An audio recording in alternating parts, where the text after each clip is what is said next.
परम गुरु।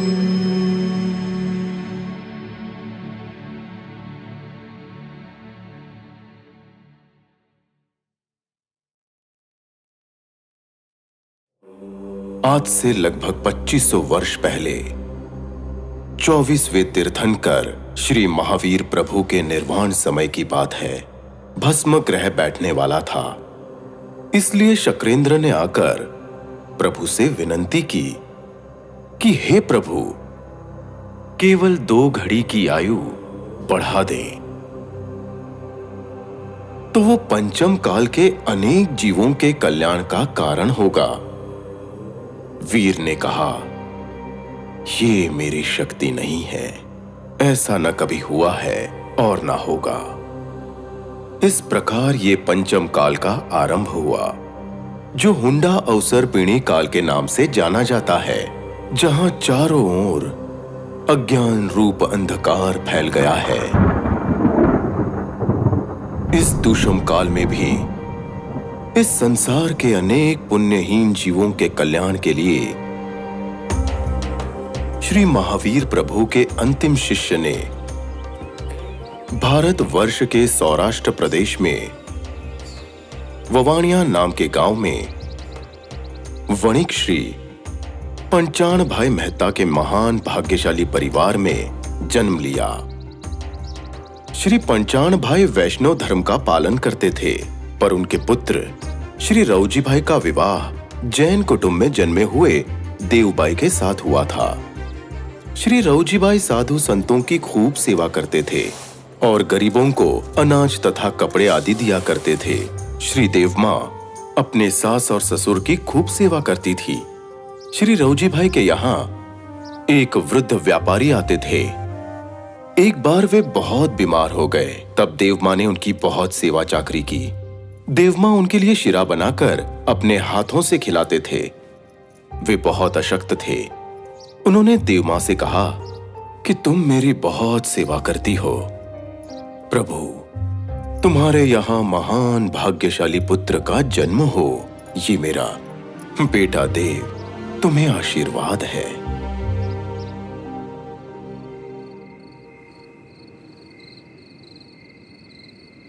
थोड़े ही समय में ये आशीर्वाद फलित हुआ और विक्रम संवत 1924 की कार्तिक पूर्णिमा के देव दिवाली के धन्य दिन रविवार तारीख 9/11/1867 को रात के 2 बजे परम ज्ञान अवतार, अलौकिक दिव्य दृष्टा, साधु चरित संत पुरुष श्रीमद राजचंद्र प्रभु का जन्म हुआ।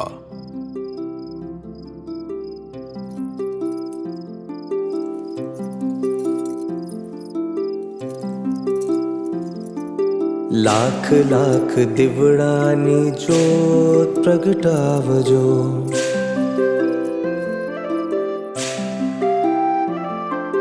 लाख लाख ज्योति थी आरती उतारजो।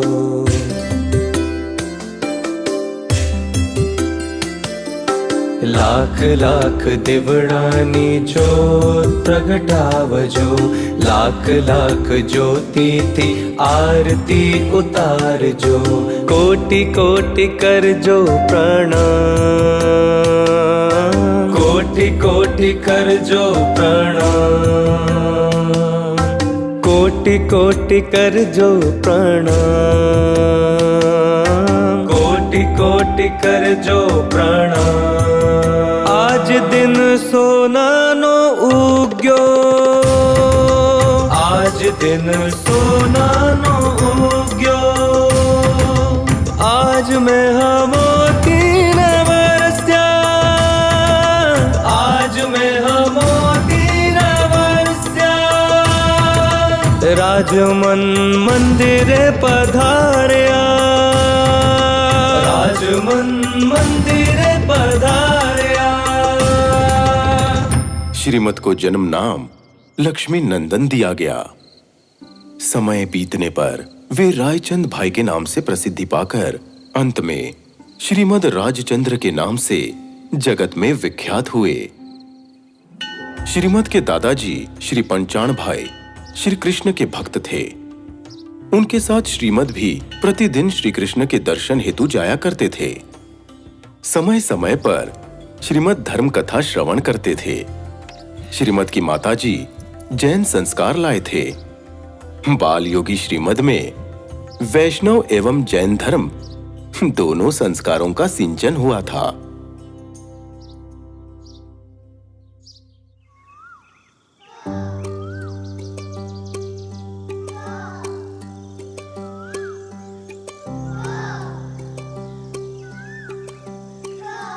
सात वर्ष की आयु में श्रीमद ने अपने गांव की पाठशाला में प्रवेश किया।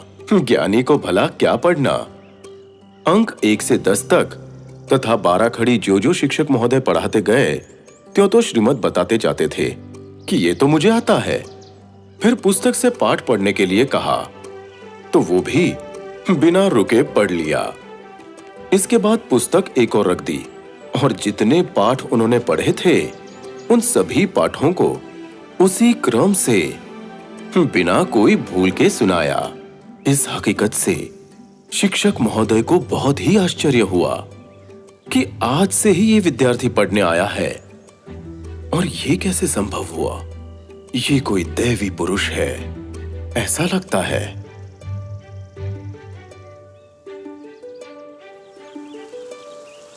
एक दिन पड़ोसी अमीचंद भाई नाम के सद्गृहस्थ सर्प के काटने से तत्काल गुजर गए।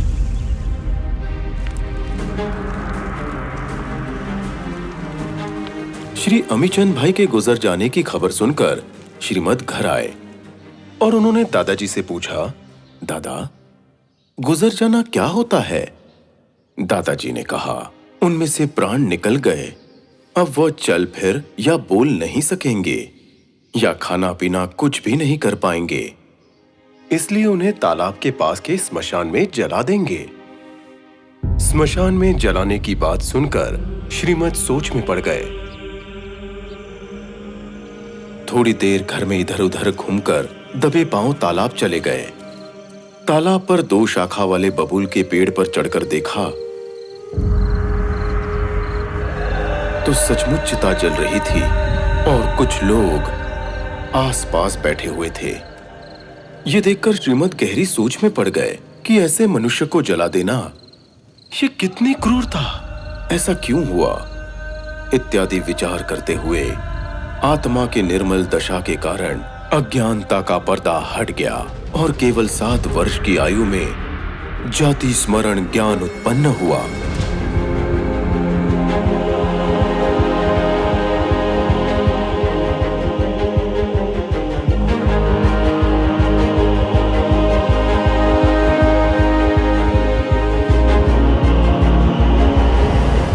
इस असाधारण घटना से वे विशेष शांत बनते गए और वैराग्य के प्रति उनकी भावना दिन प्रतिदिन बढ़ती गई।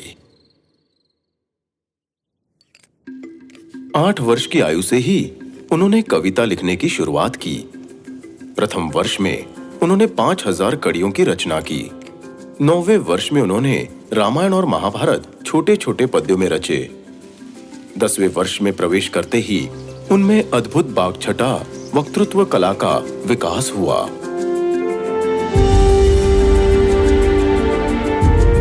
उनकी सुंदर लिखावट की प्रशंसा सुनकर कच्छ के राजा उन्हें सम्मान के साथ राज दरबार में बुलाकर उनसे निजी लिखान भी करवाते थे। 11 वर्ष की आयु में उस समय मासिक प्रकाशित होने वाली विज्ञान विलास, बुद्धि प्रकाश तथा बोध प्रकाश नामक पत्रिकाओं में उनके लेख, निबंध आदि प्रकाशित होने लगे थे और उन्होंने योग्य पुरस्कार भी संपादन किए थे। 11वें वर्ष में स्कूल की पढ़ाई छोड़ दी। 12वें वर्ष में घड़ी के बारे में तत्व ज्ञान से परिपूर्ण 300 कड़ियों की पदरचना एक ही दिन में की। वे कविता में राज्यचंद्र नाम लिखते थे, इसलिए विद्वानों में उन्हें श्रीमद राजचंद्र के नाम से प्रसिद्धि मिली। ववाणिया में जो वणिक रहते थे वे सब स्थानकवासी संप्रदाय के थे। बाल योगी श्रीमद से उनका परिचय था। उनके पास से जैन धर्म की प्रतिक्रमण सूत्र इत्यादि पुस्तकें उन्हें पढ़ने मिली। उसमें बहुत ही विनयपूर्वक जगत के सभी जीवों से मित्रता की भावना प्रदर्शित की है। ये जानकर श्रीमद का प्रेम जैन धर्म के प्रति अब विशेष बढ़ने लगा। धीरे धीरे ये प्रसंग बढ़ता रहा। श्रीमत की माताजी पूज्य देवमां कहती कि श्रीमत जब छोटे थे तो उन्हें एक दिन सब्जी काटने के लिए दी थी। वे सब्जी काटते जाते थे और उनकी आंखों से आंसू बहते जाते थे। पूज्य देवमां ने यह दृश्य देखकर कहा, इतनी सी सब्जी काटने में भी तुम्हें रोना आता है? पर श्रीमत क्या कहते? उनके अंतःकरण में तो हरी सब्जी के जीवों पर करुणा बरस रही थी, इसलिए अश्रुधारा बहती थी।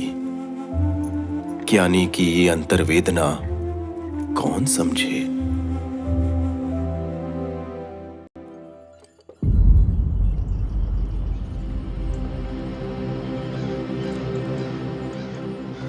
एक बार श्रीमद न्यायाधीश श्री धारशी भाई के साथ मोरबी से अपने ननिहाल राजकोट जा रहे थे।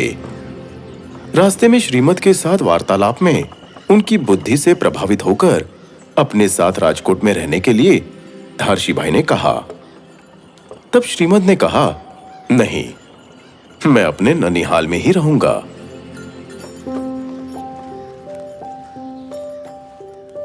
ननिहाल पहुंचने पर मामा ने पूछा, किसके साथ आए? श्रीमद ने कहा, धारशी भाई के साथ। फिर श्रीमद जब भोजन करने बैठे तब रसोई घर के बाहर दोनों मामा आपस में बातें करने लगे कि धारशी भाई को ठिकाने लगा देना चाहिए, अर्थात मार डालना चाहिए। ये बात सुनकर श्रीमद तुरंत धारशी भाई के घर जा पहुंचे और उनसे पूछा, आपका मेरे मामाओं के साथ कोई संबंध है? तब उन्होंने कहा, कोई पहचान या संबंध नहीं है, पर कोर्ट कचहरी में बहस चल रही है। तब श्रीमद ने कहा, ऐसा है तो आप सावधान रहें। मौका पाकर वे आपको ठिकाने लगा देने की बात कर रहे थे। श्री धारशी भाई ने पूछा, यह आपने कैसे जाना? श्रीमद ने कहा, मैं भोजन कर रहा था तो वे बाहर ऐसी बातें कर रहे थे। उसे सुनकर आपको सचेत करने के लिए आया हूं। श्री धारशी भाई ने मन में सोचा कि वाह, ये बाल महात्मा कितनी उपकार बुद्धि वाले हैं। धन्य मेरे भाग्य कि इनका मुझे संग मिला। दूसरे दिन राजकोट में श्रीमद धारशी भाई के मुकाम पर गए। उस संबंध में धारशी भाई बताते हैं कि उस समय मुझे सरकारी रिपोर्ट तथा अन्य कागजों की नकल जल्दी तैयार करनी थी। मेरे साथ 10 कारकुन काम कर रहे थे। एक ही कारकुन को वो काम सौंपा जाता तो 10-12 दिन लग जाते, इसलिए 10 कारकुन को बांटकर थोड़ा थोड़ा काम देने का विचार कर रहा था। इतने में श्रीमद ने पूछा कि क्या इसकी नकल बनानी है? मैंने कहा, हाँ। इस पर श्रीमद ने कहा, यह काम मुझे सौंप दीजिए, हो जाएगा। उस समय मेरे मन में आया कि यह लड़का क्या कह रहा है, इसलिए मैंने कहा, आपसे नहीं हो पाएगा। श्रीमद ने दृढ़तापूर्वक कहा, हो जाएगा। थोड़ा सोचकर लिखने का आधा हिस्सा श्रीमद को नकल बनाने के लिए सौंपा। बाकी का आधा हिस्सा मैंने 10 कारकुनों को सौंप दिया। लगभग 2 घंटे में ही श्रीमद ने उनके हिस्से का काम पूरा कर दिया। मैंने उसे मूल प्रति से जांच कर देखा तो जिन जिन शब्दों में काना, मात्राएं तथा अनुस्वार आदि की गलतियां थीं, उन्हें भी उन्होंने सुधार लिया था। अक्षर भी बिल्कुल सुंदर लिखे थे। अब 10 कारकुनों ने शेष आधा भाग लिखकर लगभग 5 घंटे में मुझे सौंपा। उनमें अनेक स्थानों पर अशुद्ध शब्द लिखे थे तथा काना, मात्राएं, अनुस्वार इत्यादि गलतियां की थीं। लिखते समय अक्षर समझ में नहीं आते तो पूछने आते थे। जो काम 10 कारकुनों ने मिलकर 5 घंटे में पूरा किया था, उतना ही काम श्रीमद ने केवल 2 घंटे में, और वो भी शुद्ध और स्वच्छ ढंग से पूरा करके दिया था। इसलिए ये बालक आगे चलकर अत्यंत होशियार और प्रतिभाशाली बनेगा, ऐसी आश्चर्यजनक भावना मेरे मन में उत्पन्न हुई थी।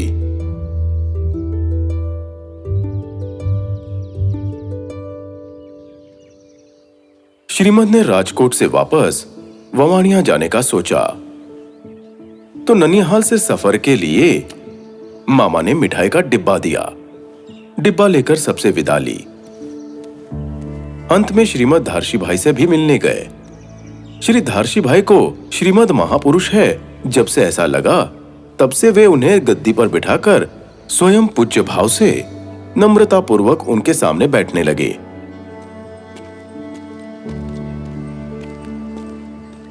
इसके बाद श्रीमद के पास किराए के पैसे नहीं थे, तो एक हलवाई को मामा द्वारा दिया गया मिठाई का डब्बा बेचकर किराए के पैसे प्राप्त कर लिए। खास बताने वाली बात यह है कि धारशी भाई से इतनी पहचान होने के बावजूद उन्होंने किराए के पैसे नहीं मांगे। इतनी निष्ठुरता छोटी उम्र में ही उत्पन्न हुई थी। उत्तम गृहस्थ की तरह उनका सिद्धांत था कि मर जाऊं मांगू नहीं, अपने तन के काज, परमार्थ के कारण मांगू न समझूं लाज। पाठशाला की पढ़ाई पूरी करने के पश्चात श्रीमद पिताजी की दुकान पर बैठते थे। वे अपने प्रामाणिक होने के बारे में लिखते हैं, किसी को मैंने कम या ज्यादा दाम नहीं कहा, या किसी को कम या ज्यादा तौल कर नहीं दिया है। ये मुझे निश्चित रूप से याद है। दुकान पर फुर्सत के समय श्रीमद पुस्तकें पढ़ते और रामायण और महाभारत की कथा के आधार पर कविताएं रचते थे। छोटी उम्र में भी उनका नाम सुनकर बड़े बड़े विद्वान पुरुष अपनी शंका का समाधान करने, प्रश्नोत्तर करने, उनकी विद्वता देखकर उनसे वाद विवाद करने उनके पास आया करते थे और अपने मन का समाधान होने पर शांति प्राप्त करके उन्हें प्रणाम करते थे। श्री धारशी भाई बताते हैं कि श्रीमद 14-15 वर्ष की आयु में एक बार मोरबी आए थे। मैं शास्त्रों का अभ्यासी था। एक साधु महाराज मेरे घर गोचरी लेने आए थे। उन्होंने मुझसे कहा, गांगे अणगार के विभाग मुझे ठीक समझ में नहीं आ रहे हैं, तो क्या आप दोपहर को उपाश्रय आएंगे? मैंने हाँ कही। उस समय वहां उपस्थित श्रीमद ने यह वार्तालाप सुना। मैं किसी काम से बाहर चला गया। इस बीच श्रीमद ने एक कागज लेकर उसमें गांगे अणगार के विभाग का अपूर्व रहस्य, यह शीर्षक के अंतर्गत उसका स्वरूप सुगम शैली में लिखकर वो कागज एक छोटी सी किताब में रखकर स्वयं चले गए।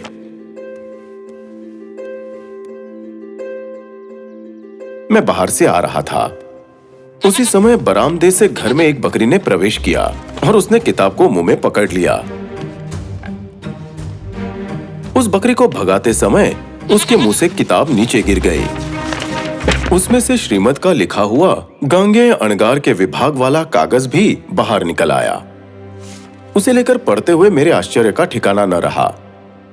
श्रीमद के प्रति परम उत्कृष्ट आदर भाव मन में उत्पन्न हुआ।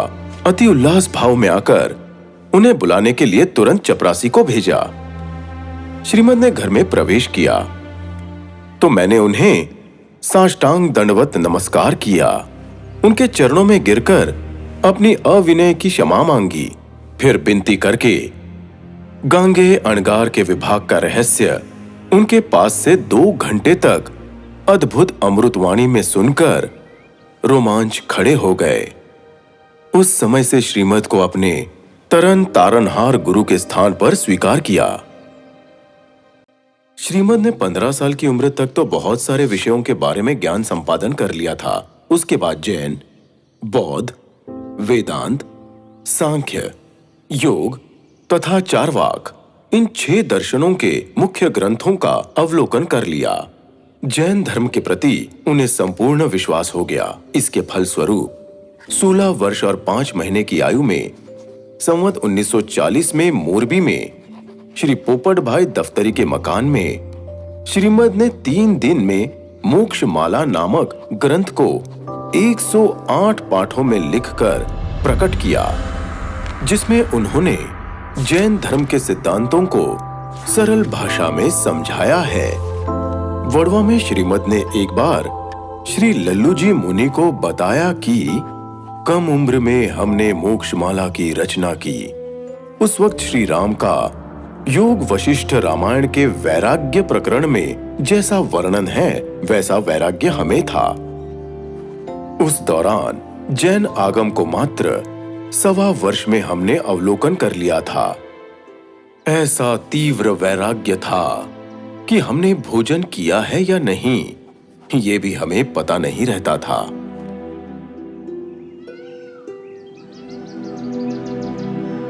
एक बार ववाणिया में 3 साध्वी जी आए थे। उन्होंने श्रीमद की विद्वता की प्रशंसा सुनी थी, इसलिए उन्होंने श्री पोपट भाई मंजी को अर्ज किया कि उन्हें श्रीमद से सुयग डांग सूत्र सुनने की इच्छा है। श्रीमद ने ये बात मान्य रखी और साथ ही पोपट भाई को सूचना दी कि दोपहर को 2 बजे जाएंगे और उन्हें प्रतिदिन उपस्थित रहना होगा। पहली बार श्रीमद उपाश्रय में पधारे तो साध्वी जी पाठ पर बैठे हुए थे। श्रीमद जी और पोपट भाई मंजी नीचे फर्श पर बैठे। श्रीमद जी द्वारा सुयग डांग सूत्र की 2 गाथाओं का सविस्तार स्पष्ट वर्णन सुनकर साध्वी जी चकित रह गए और पाठ से उतरकर नीचे बैठ गए और श्रीमद को विनय भाव से कहने लगे कि आपकी हमने बहुत आशातना की है। अहो, ऐसा वर्णन तो आज तक हमने किसी भी साधु महाराज के मुख से नहीं सुना था। इसी तरह मोक्षमाला के शिक्षा पाठों को भी श्रीमद ने साध्वी जी को उपाश्रय में समझाया था। 16वें वर्ष से श्रीमद की अवधान शक्ति खिल उठी। मोरबी में प्रथम 8 अवधान का प्रयोग करके दिखाया।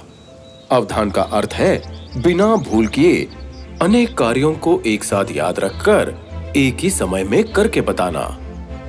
ये चमत्कार देखकर पोपट भाई मंजी के पिता को बड़ा आश्चर्य हुआ और ववाणिया में आकर रात को ही श्रीमद के पिता के पास गए और खुश होकर उनसे कहने लगे, आपका बेटा तो कोई दैवी पुरुष है। बाद में श्रीमद ने जामनगर, बोटाद आदि में 12, 16 और 52 अवधान करके हिंद के हीरा का खिताब प्राप्त किया।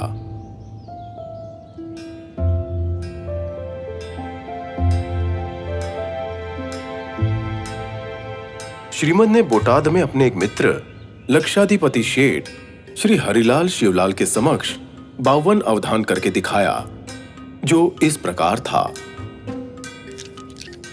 3 व्यक्तियों के साथ चौपड़ खेलते जाना, 3 व्यक्तियों के साथ ताश खेलते जाना, 1 व्यक्ति के साथ शतरंज खेलते जाना, झालर के बजते टकोरे को गिनते जाना, दी हुई अंक संख्या का जोड़, बाकी, गुणाकार एवं भागाकार मन में गिनते जाना, माला के मनकों पर ध्यान रखकर गिनती करना, 8 नई समस्याओं को पूर्ण करना, विद्यार्थी को समझाना, कुछ अलंकारों का विचार, विवादकों द्वारा निर्दिष्ट 16 नए विषयों पर निर्दिष्ट छंदों में रचना करते जाना, ग्रीक, अंग्रेजी, संस्कृत, अरबी, लैटिन, उर्दू, गुर्जर, मराठी, बंगाली, मरु, जाडेजी आदि 16 भाषाओं के 400 शब्दों को अनुक्रम विहीन रूप में से कर्ता क्रम सहित पुनः अनुक्रम में बोल जाना, बीच बीच में अन्य काम भी करते जाना। इन 16 भिन्न भिन्न भाषाओं के 400 अक्षरों को विलोम स्वरूप में श्रीमद को जिस प्रकार दिया गया था, उनके 2 उदाहरण संस्कृत और गुजराती में यहाँ दर्शाए गए हैं। श्रीमद ने अपनी आत्मशक्ति से अक्षरों को इस प्रकार वाक्य में सुलझाया था।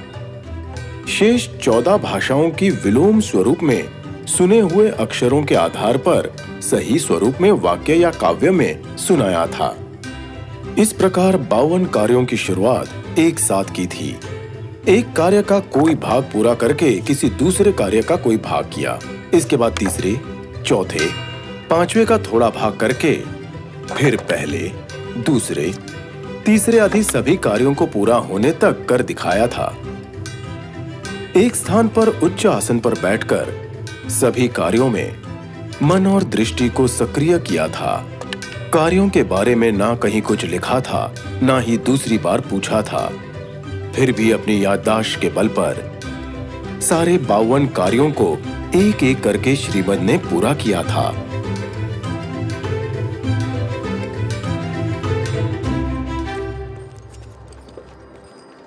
इसके बाद श्रीमद ने 19वें वर्ष में मुंबई के फरामजी काओसजी इंस्टीट्यूट में डॉक्टर पीटरसन की अध्यक्षता में हजारों महानुभावों के समक्ष 100 अवधान करके जनता को मंत्रमुग्ध कर दिया था।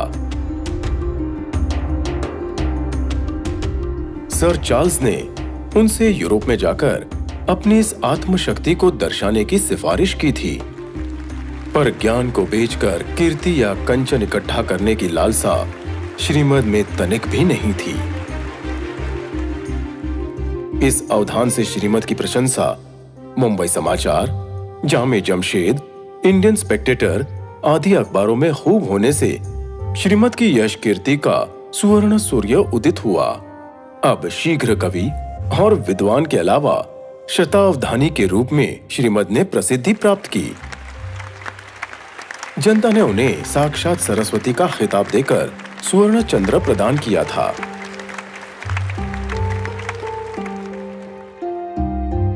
मुंबई में शतावधान प्रयोग करते समय सभागृह में अनेक अग्रगण्य विद्वान, पंडित, श्रीमंत आदि उपस्थित थे। इसमें अच्छे ज्योतिषी भी थे।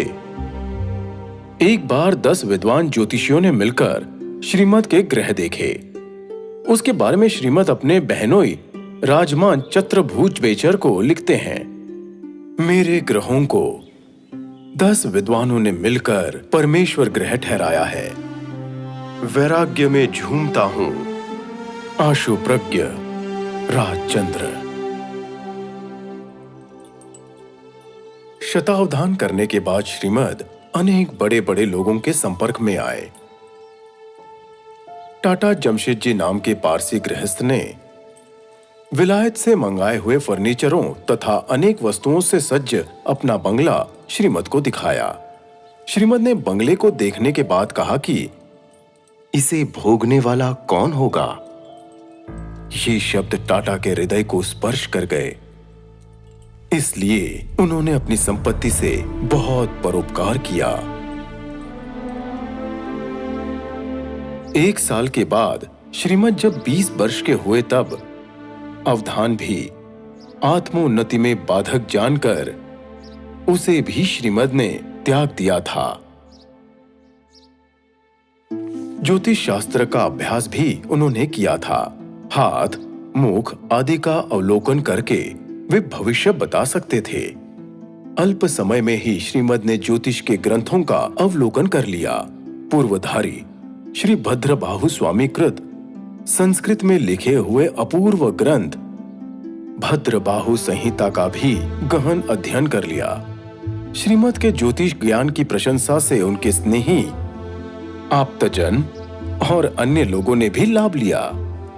एक बार बिस्तर पर बीमार पड़े बालक के बारे में पूछने पर श्रीमद सोच में पड़ गए। ज्योतिष ज्ञान से जाना कि ये बालक बीमारी से बच नहीं सकता और उसकी मृत्यु होगी। इसके बारे में श्रीमद ने सोचा कि क्या ऐसी अनिष्ट दुखद खबर हमें देनी पड़ेगी। इसके बाद श्रीमद ने कहा कि आज से ज्योतिष देखना हम बंद कर रहे हैं। परमार्थ में विघ्न रूप मानकर, कल्पित जानकर हम इसका त्याग कर रहे हैं।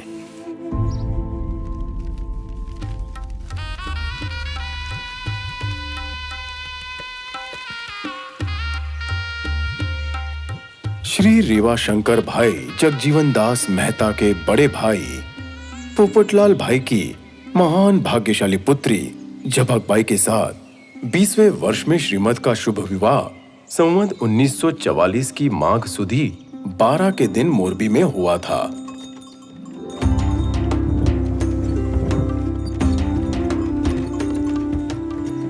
मोरबी से श्रीमद की बारात ववाणिया गांव में लौटते समय रास्ते में मेघ वृष्टि हुई। श्री चतुर्भुज बेचर कहते हैं कि उस वक्त श्रीमद ने एक बात ऐसी बताई कि बीते हुए युग में ऐसे अवसर पर युग प्रधानी पुरुषों पर वृष्टियां होती थीं, जिससे मुझे ये भी श्रीमद के युग प्रधान होने का सूचन है ऐसा लगा था।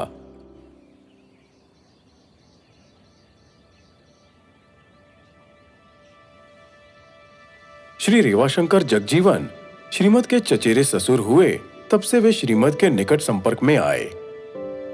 एक आध वर्ष के बाद श्रीमद ने उनसे कहा कि आपको व्यापार में उत्तम लाभ होगा। यह कहकर श्रीमद ने उनको मुंबई जाने के लिए प्रेरित किया। साथ ही जवेरात के धंधे की पेड़ी की भी बात की।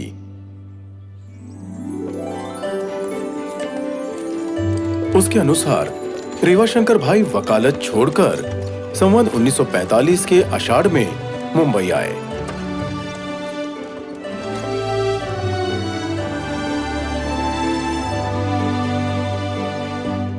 श्री रेवाशंकर जगजीवन की पीढ़ी का प्रारंभ संवत 1945 में पर्यूषण के बाद हुआ। इसमें श्री माणेकलाल जवेरी प्रेरक थे। वे अंत तक श्रीमद के साथ भागीदारी में टिके रहे थे। एक दो साल में उन्होंने विलायत, अरबस्तान, रंगून आदि की बड़ी बड़ी पीढ़ियों के साथ व्यापार जमाया। संवत 1948 से सूरत वाले जवेरी नगीनचंद कपूरचंद तथा अहमदाबाद वाले जवेरी छोटालाल लल्लूभाई आदि शामिल हुए। सब में नियंता के रूप में श्रीमद बहुत उपयोगी रहे थे।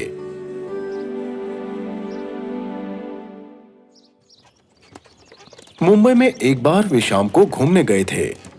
वहां पर धर्म चर्चा होने के बाद त्रिभुवनदास भट्ट जी ने श्रीमद से पूछा कि एक जैन की प्रामाणिकता कैसी होनी चाहिए। इसके जवाब में श्रीमद ने हाई कोर्ट का बुर्ज दिखाकर कहा कि दूर जो हाई कोर्ट दिखाई दे रहा है उसके अंदर बैठने वाले जज की प्रामाणिकता जैसी होती है, उससे एक जैन की प्रामाणिकता कम तो नहीं होनी चाहिए। अर्थात उसकी प्रामाणिकता इतनी अधिक विशाल होनी चाहिए कि उसके बारे में किसी को शंका भी ना हो। इतना ही नहीं, वो अप्रामाणिक है। यदि कोई ऐसा कहे तो सुनने वाला उसकी बात पर विश्वास न करे। जैन की इस तरह की प्रामाणिकता सर्वत्र होनी चाहिए। श्रीमद ने यह विशाल प्रामाणिकता व्यापार में भी रखी थी।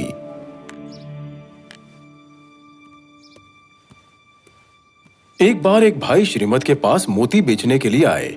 मोती सच्चे थे पर बिना चमक के और मिश्रित भी। श्रीमद ने उनसे कहा कि इन्हें ठीक करके लाएंगे तो अच्छा दाम मिल सकता है, यदि रंगून भेजोगे तो उससे भी ज्यादा अच्छा दाम मिल सकता है। वे सज्जन मोती को ठीक करके बेचने आए तो श्रीमद ने उनसे कहा, यह मोती तो आपके यहां गिरवी है, गिरवी रखने वाला इसे छुड़ाने आएगा तब क्या करोगे? गिरवी की बात सुनकर वे सज्जन आश्चर्यचकित रह गए और कहने लगे कि 3-4 साल हुए गिरवी है, अब वो इसे क्या छुड़ाएगा, ये सोचकर बेचने आया हूं।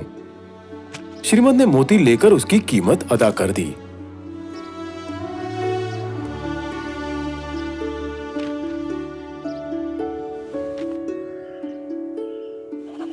शाम को पेढ़ी के व्यवस्थापक वनमाली ने श्रीमद से कहा कि भाई, वो मोती दे दो तो रंगून पार्सल करवाने वाले सामान के साथ भेज देता हूं।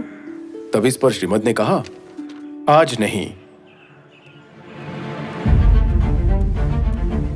अगले दिन वो सज्जन हाँफते हाँफते दौड़ते हुए आया और कहने लगा, बाप जी, वो मोती गिरवी रखने वाला छुड़ाने आया है। मैंने तो आपको भेज दिए हैं, तो मुझे अब क्या करना चाहिए? मुझ पर दया करके उसे मुझे वापस कर दीजिए।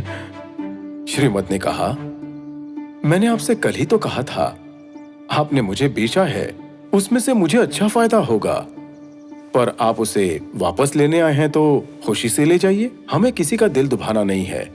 ये कहकर वनमाली को मोती वापस देकर उसकी दी गई कीमत वापस लेने को कह दिया। दया भाव से जो भी फायदा होने वाला था उसे छोड़ दिया।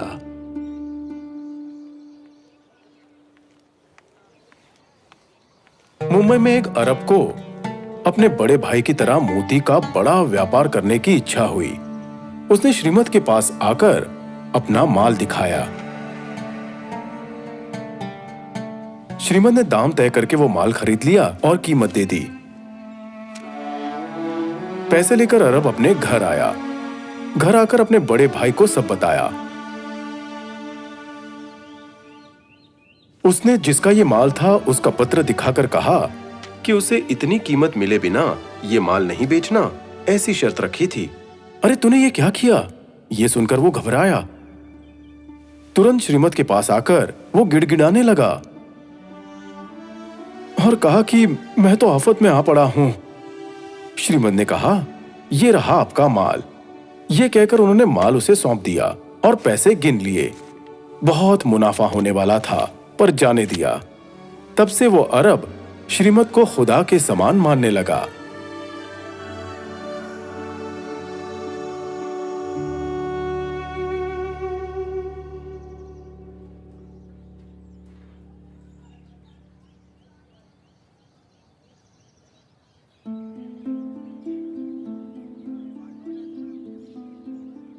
एक बार एक व्यापारी से श्रीमत ने हीरे का सौदा किया। उसमें यह तय हुआ कि निर्धारित समय पर निर्धारित किए गए भाव पर वो व्यापारी श्रीमत को कुछ हीरे देगा। व्यापारी ने इसके बारे में श्रीमत को करार पत्र भी लिखकर दिया था, लेकिन समय बीतने पर उस हीरे की कीमत बहुत बढ़ गई। व्यापारी श्रीमत को करार पत्र के भाव से हीरे दे तो उसे बहुत नुकसान हो और उसे अपनी पूरी संपत्ति बेचनी पड़े।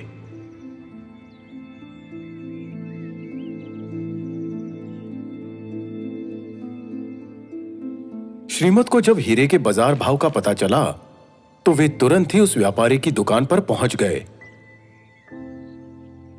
श्रीमत को अपनी दुकान पर आए देखकर वो बेचारा व्यापारी घबरा गया।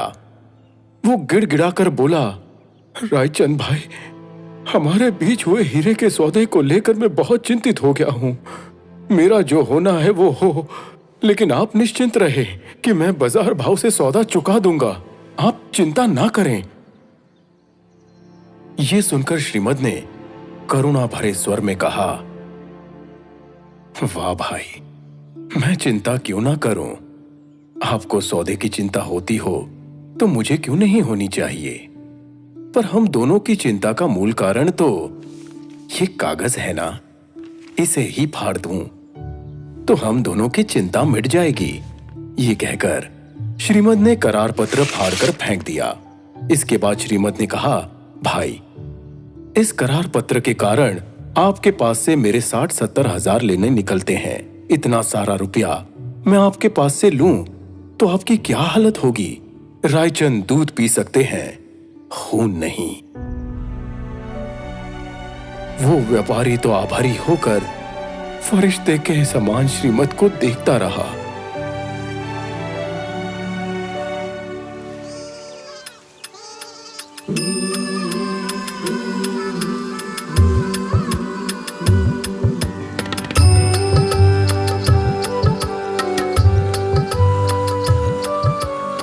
राष्ट्रपिता गांधी जी बताते हैं कि श्री रायचंद भाई की प्रथम पहचान जब मैं लंदन से बैरिस्टर होकर बंबई पहुंचा उसी दिन हुई।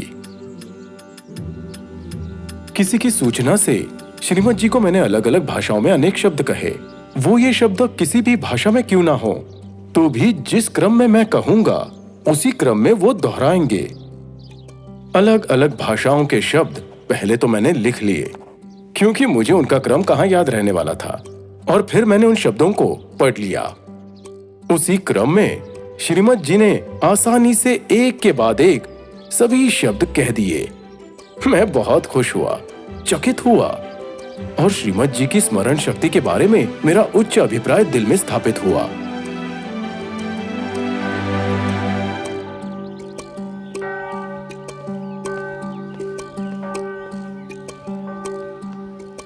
सन 1893 में दक्षिण अफ्रीका में मैं कुछ ईसाई लोगों के विशेष रूप से संपर्क में आया था।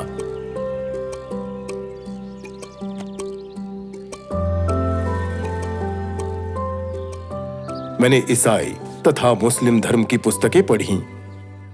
हिंदुस्तान में जिनके ऊपर मेरी कुछ भी आस्था थी, उनसे मैंने पत्र व्यवहार किया था। उनमें रायचंद भाई मुख्य थे। इसका परिणाम यह हुआ कि मुझे शांति की प्राप्ति हुई। मुझे इस बात का विश्वास हुआ कि हिंदू धर्म में मुझे जो चाहिए था वो मिल सकता है। इस स्थिति का यश मैं रायचंद भाई को देता हूं, इसलिए उनके प्रति मेरे सम्मान में बहुत वृद्धि हुई। मैंने सबसे ज्यादा किसी के जीवन से ग्रहण किया होगा तो वो कवि श्री श्रीमद राजचंद्र के जीवन में से है। दया धर्म भी मैंने उनके जीवन में से ही सीखा है। खून करने वाले पर भी प्रेम करना, ये दया धर्म मुझे कविश्री ने सिखाया है। ये अहिंसा धर्म का तो मैंने उनके पास से कुंडे भर भर कर पान किया है।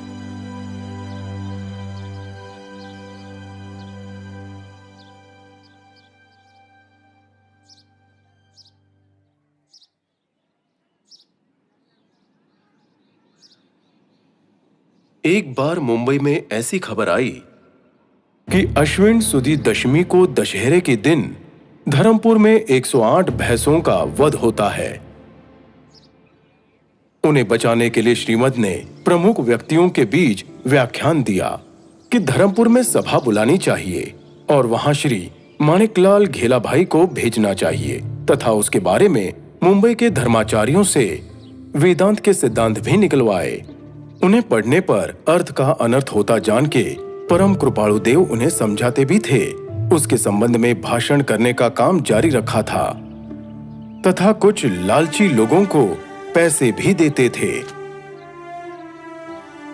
श्रीमद उनके बचाव के लिए रात दिन परिश्रम करते थे। अंत में उसका परिणाम यह हुआ कि भैंसों को मारने का काम बंद हो गया।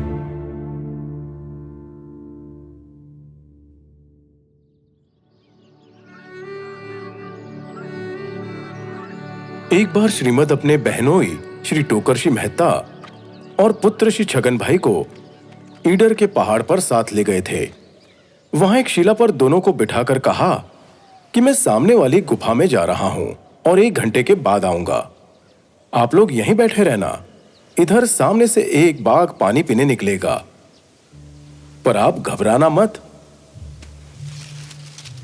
ये कहकर अपने हाथ से दोनों के चारों ओर लक्ष्मण रेखा बनाते हुए चले गए।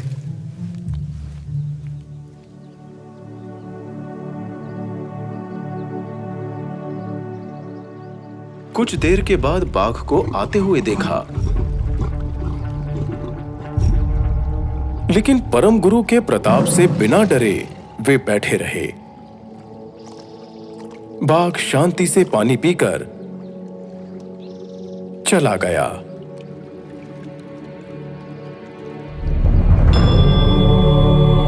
सहजात्म स्वरूप परम गुरु।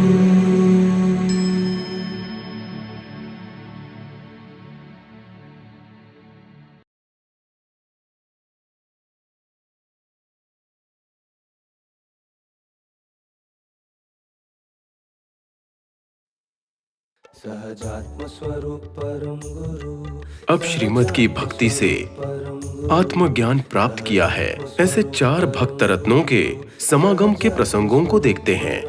वे 4 भक्त रत्न थे श्री झूठा भाई, श्री अंबालाल भाई, श्री सोबाग भाई और श्री लघुराज स्वामी।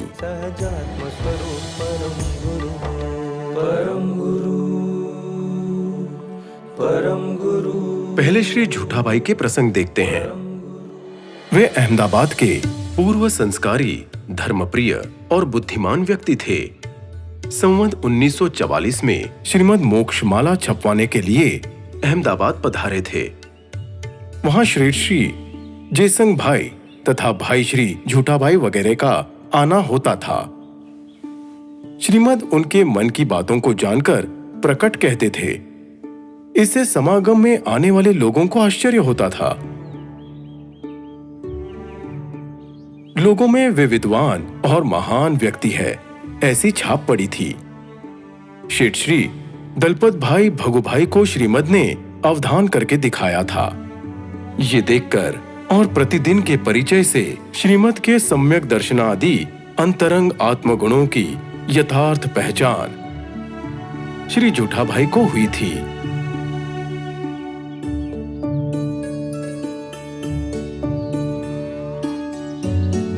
शेठ श्री जयसिंह भाई को व्यापार के सिलसिले में अक्सर बाहर गांव जाना पड़ता था और निवृत्ति कम मिलती थी। इसीलिए उन्होंने अपने छोटे भाई श्री जूठाभाई को श्रीमत की देखभाल करने की सिफारिश की थी। पूर्व संस्कारवश परिचय बढ़ने से गहरी पहचान हुई और उनकी श्रीमत के प्रति पूज्य भावना में वृद्धि होती गई।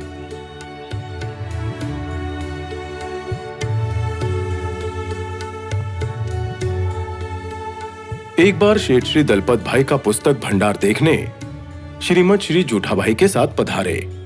इस बारे में श्री जूठाभाई ने शेठ श्री जयसिंह भाई को बताया कि श्रीमत केवल पुस्तकों के पन्ने पलटते जाते और वे पुस्तकों का रहस्य समझ लेते थे।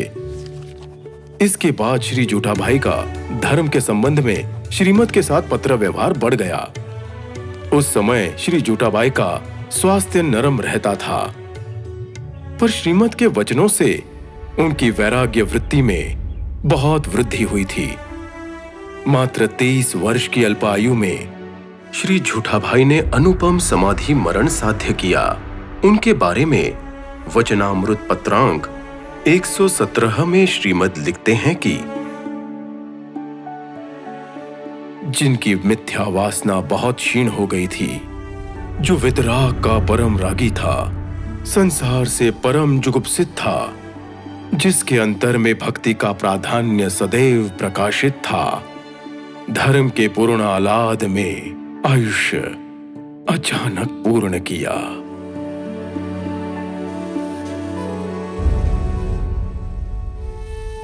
अब श्री अंबालाल भाई के प्रसंग देखते हैं। श्री अंबालाल भाई अत्यंत सेवाभावी, क्षयोपशमी, वैरागी और पुरुषार्थी थे। एक बार खंबात से श्री अंबालाल भाई, श्री छोटा भाई इत्यादि शादी के सिलसिले में अहमदाबाद आए थे। एक जैसी उम्र होने के कारण उन्होंने श्री जूठाभाई को विवाह की वर यात्रा में आने का निमंत्रण दिया। तब वैराग्यवंत श्री जूठाभाई बोले, कौन प्रतिबंध करे?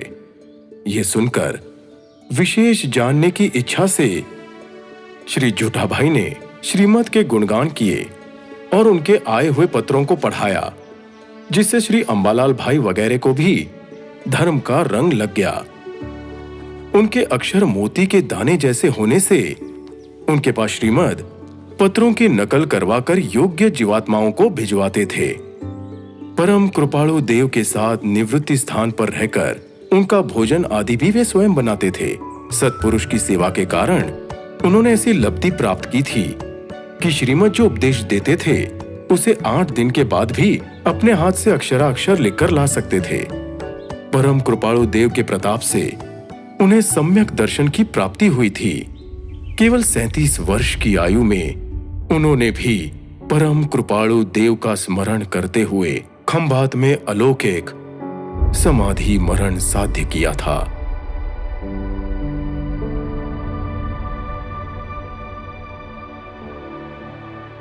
अब श्री सौभाग भाई के प्रसंग देखते हैं।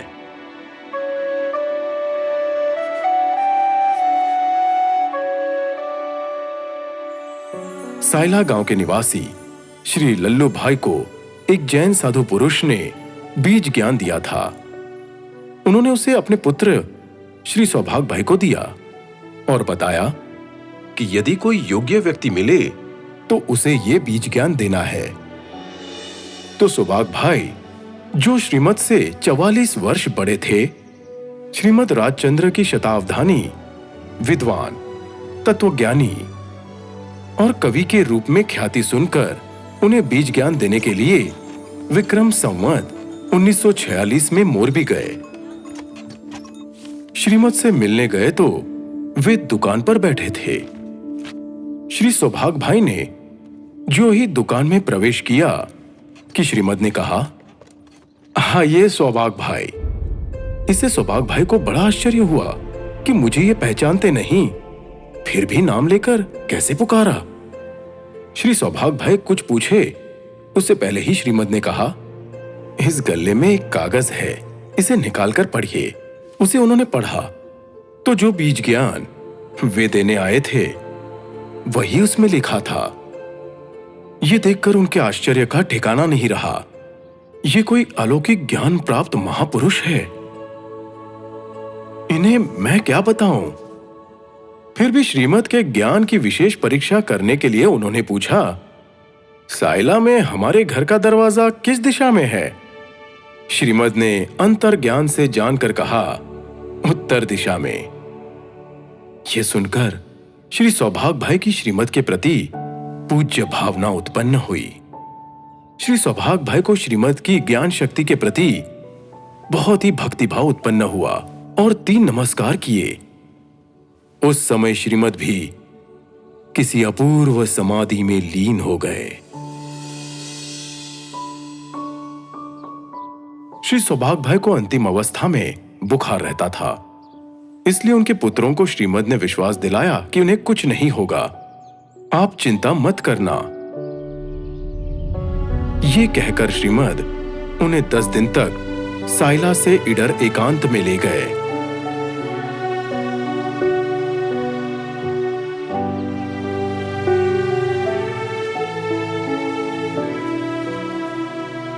वहां उन्हें परमार्थ का अपूर्व ज्ञान देकर आत्मार्थ के उत्कृष्ट पुरुषार्थ की ओर प्रेरित किया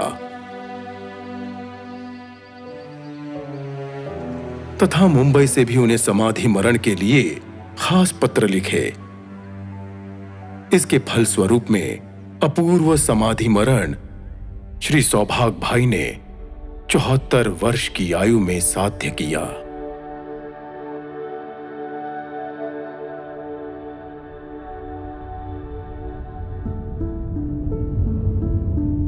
अब श्री लघुराज स्वामी के प्रसंग देखते हैं। श्री लघुराज स्वामी सबको प्रभु कहकर बुलाते थे, इसलिए उनका उपनाम प्रभु श्री जी पड़ गया। परम कृपालु देव प्रबोधित वितराग मार्ग को विशेष रूप में प्रकट में लाने वाले यही थे। उन्होंने मात्र 30 वर्ष की आयु में दीक्षा ग्रहण की थी। वसों में 44 वर्ष की आयु में उन्हें आत्मज्ञान की प्राप्ति श्रीमद ने 1 महीना वहां ठहरकर करवाई थी। परम पूज्य प्रभु श्री जी के प्रताप से श्रीमद राजचंद्र आश्रम अगास की स्थापना होने से हजारों भव्य आत्माओं को आत्म कल्याण साधने में सुविधा प्राप्त हुई है। अगास आश्रम में ही 82 वर्ष की आयु में उन्होंने अद्भुत समाधि मरण साध्य किया था।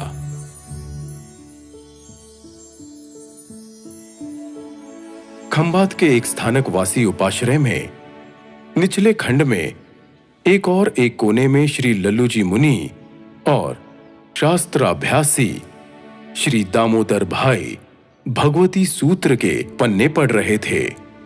उसी उपाश्रय के सामने वाले दूसरे कोने में श्री अंबालाल भाई, श्री त्रिभुवन भाई और श्री छोटा भाई श्रीमद के पत्र पढ़ रहे थे। तब श्री लल्लू जी मुनि ने श्री अंबालाल भाई को बताया कि या तो वहां ऊपर व्याख्यान में जाइए या यहां आकर बैठिए। उपाश्रय में ऊपर जाने के बजाय श्री अंबालाल भाई आदि तीनों ही श्री लल्लू जी महाराज के पास आकर बैठे। भव स्थिति आदि प्रश्नों की चर्चा हुई पर समाधान नहीं हो सका। तब श्री अंबालाल भाई ने बताया कि सर्व आगम के ज्ञाता ऐसे श्रीमद राजचंद्र नाम के उत्तम पुरुष मुंबई में हैं और वे यहां खंबात पधारने वाले हैं। तब लल्लू जी महाराज ने कहा, आप हमारा वे महापुरुष से मिलाप करवाएंगे? इसके बाद श्री लल्लू जी महाराज को श्रीमद के पत्र पढ़ने के लिए दिए। उसे पढ़कर उनको भी विश्वास हुआ कि ये पुरुष अवश्य अनेक प्रश्नों का समाधान कर सकते हैं, क्योंकि इन पत्रों में तत्वों के संबंध में जो गहन चिंतन दिख रहा है वैसा कहीं दिखने में नहीं आया है।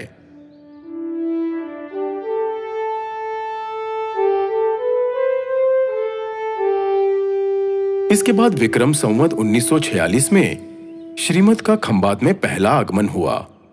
वे श्री अंबालाल भाई के वहां ही ठहरे थे। श्री अंबालाल भाई अपने पिता श्री लालचंद भाई के साथ श्रीमद को उपाश्रय ले गए।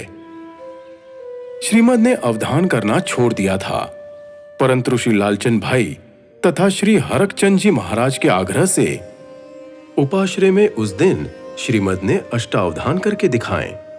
सर्व साधु वर्ग श्रीमद की विद्वता तथा अद्भुत शक्ति देखकर आश्चर्यचकित हो गए। श्री लल्लू जी महाराज ने श्रीमद को ऊपर के खंड पर पधारने की विनती की और श्री हरकचंद जी महाराज से पूछा, मैं उनसे कुछ बोध प्राप्त करूं? श्री हरकचंद जी महाराज की आज्ञा पाकर श्री लल्लू जी महाराज ने ऊपर जाकर श्रीमद को नमस्कार किया। श्रीमद द्वारा नमस्कार रोकने पर भी उन्होंने उत्तम पुरुष जानकर उमंग से बिना रुके नमस्कार किया।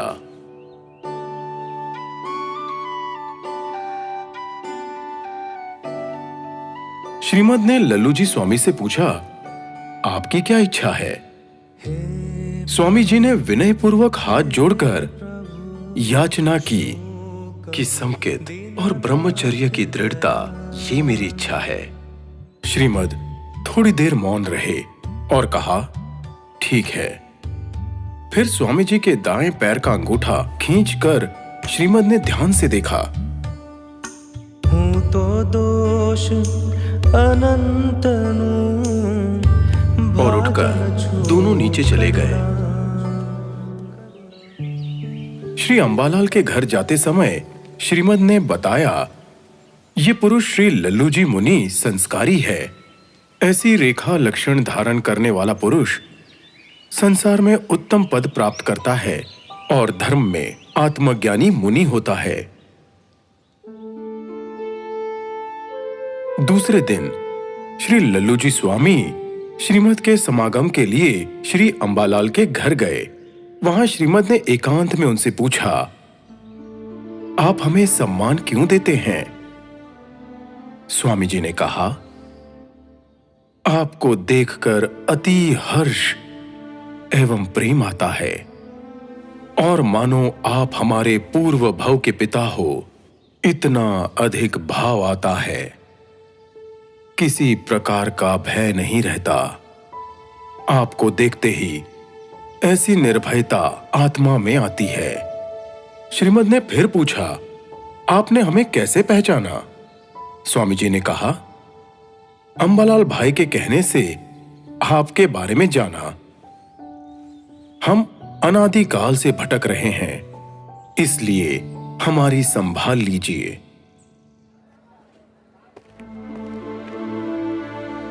श्रीमद जी के समागम के लिए श्री लल्लू जी मुनि ने मुंबई में चातुर्मास किया। श्री लल्लू जी मुनि पीढ़ी पर समागम के लिए आते तो श्रीमद जी उठकर पास के कमरे में जाकर उन्हें समाधि शतक इत्यादि समझाते थे। समाधि शतक की 17 गाथाएं समझाकर उन्होंने वो पुस्तक पढ़ने और उस पर सोचने के लिए मुनिश्री को दी। वे वो पुस्तक लेकर सीढ़ियों तक पहुंचे थे कि श्री लल्लू जी मुनि को श्रीमद ने वापस बुलाया और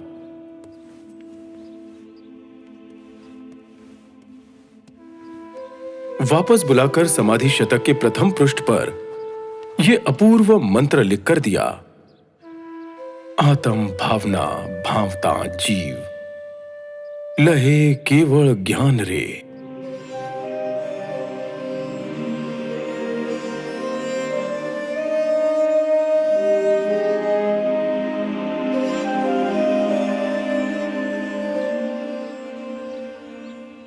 विक्रम संवत 1950 में श्री लल्लू जी मुनि को सूरत में 10-12 महीनों से बुखार रहता था। इससे उन्हें चिंता हुई कि शायद देह छूट जाएगा। इसलिए परम कृपाणु देव को पत्र लिखकर कहा कि हे नाथ, अब ये देह टिकने वाला नहीं है और मैं समकित के बिना जाऊंगा तो मेरा मनुष्य भव वृथा जाएगा। कृपा करके अब मुझे समकित दीजिए। श्री लल्लू जी मुनि के पत्र के उत्तर में श्रीमद ने अनंत कृपा करके 6 पद का पत्र लिखा और साथ में सूचित किया कि देह छूटने का भय कर्तव्य नहीं है। जब श्रीमद् सूरत पधारे तब उन्होंने उस 6 पद के पत्र का विशेष विवेचन करके उसका परमार्थ श्री लल्लूजी मुनि को समझाया और उस पत्र को कंठस्थ करके बार बार विचार करने का उन्हें अनुरोध किया। जीव की योग्यता हो तो सम्यक्त्व की प्राप्ति हो, ऐसी भावना उत्पन्न करवाए, ऐसा अद्भुत पत्र है।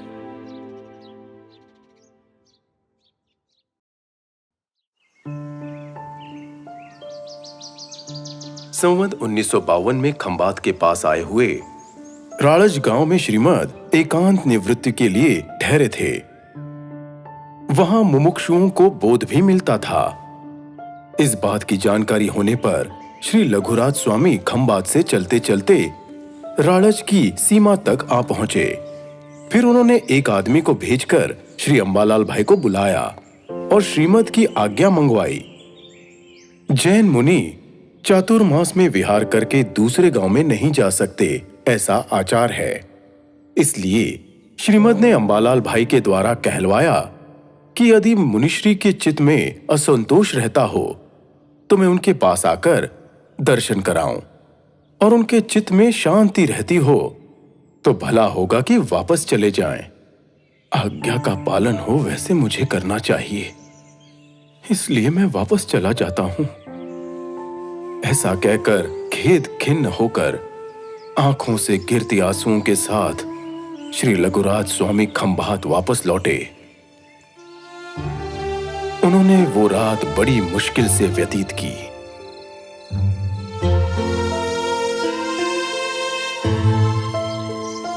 दूसरे दिन सुबह श्रीमद ने श्री अंबालाल भाई, श्री सौभाग भाई तथा श्री डुंगरशी भाई को राड़ज से खंबात भेजा।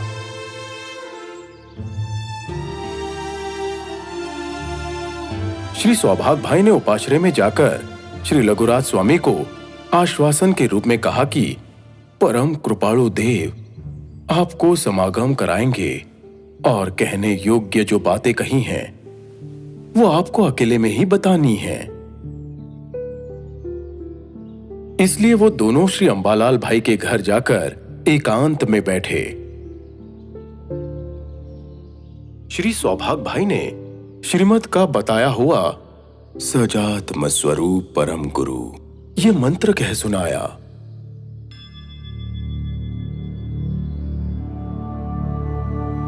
सहजात्म स्वरूप परम गुरु, सहजात्म स्वरूप परम गुरु, सहजात्म स्वरूप परम गुरु।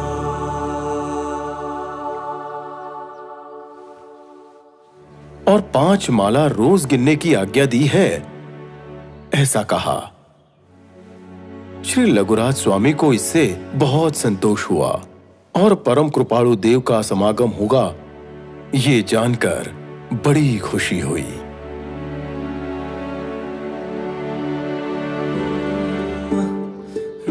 संवत 1952 में आसोज महीने में परम कृपालु देव खंबात पधारे। तब वहां श्री छोटालाल माणेकचंद के मकान में 18 दिन ठहरे थे। श्रीमद जिस समय उपदेश करते थे उस समय उनका मकान श्रोताओं से भर जाता था। हर एक खंड में लोग बैठे रहते थे, पैर रखने की जगह तक नहीं होती थी। इसलिए बहुत सारे लोग मकान के बाहर नीचे खड़े खड़े उपदेश सुनते थे। जो प्रश्न पूछने आते थे उनका समाधान उपदेश में ही हो जाता था। इससे लोग आश्चर्य सहित आनंद में आकर सोचते थे कि हमारे मन में आए हुए भाव श्रीमद जी कैसे जान जाते हैं।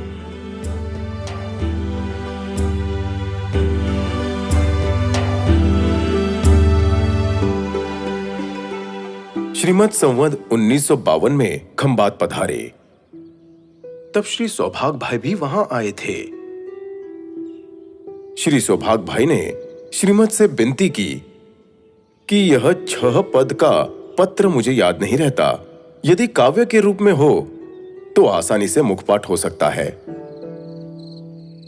करीबन 20 दिन बाद नडियाद में एक दिन श्रीमद बाहर घूमने गए थे। वहां से वापस लौटे तो शाम ढल चुकी थी। लालटेन मंगवाकर श्रीमद लिखने बैठे। श्री अंबालाल भाई हाथ में लालटेन पकड़कर खड़े रहे। कलम चली तो चलती रही। 142 गाथाएं पूरी होने तक श्री अंबालाल भाई हाथ में लालटेन थामे दीपक की भांति खड़े रहे। आत्मसिद्धि आत्मसिद्धि आत्मसिद्धि। परम पूज्य लघुराज स्वामी बताते हैं कि आत्मसिद्धि चमत्कारिक है। पतित जन पावनी सूर सरिता समी अधम उद्धारिणी आत्मसिद्धि आत्मसिद्धि। लब्धियों से परिपूर्ण है, आत्मसिद्धि मंत्र समान है। जन्म जन्मांतरो जानता जोगिए आत्म अनुभव वडे आज दीधी। महात्म्य समझ में ना आए फिर भी प्रतिदिन पाठ किया जाए तो बहुत काम बन सकता है। भक्त भगीरथ समा भाग्यशाणी महा भव्य सौभाग्यनी विनती थी। आत्मसिद्धि कृपाणु आत्मसिद्धि। चारुतर भूमिना नगर नडियाद मां पूर्ण कृपा प्रभु एक करीती। आत्मसिद्धि आत्मसिद्धि।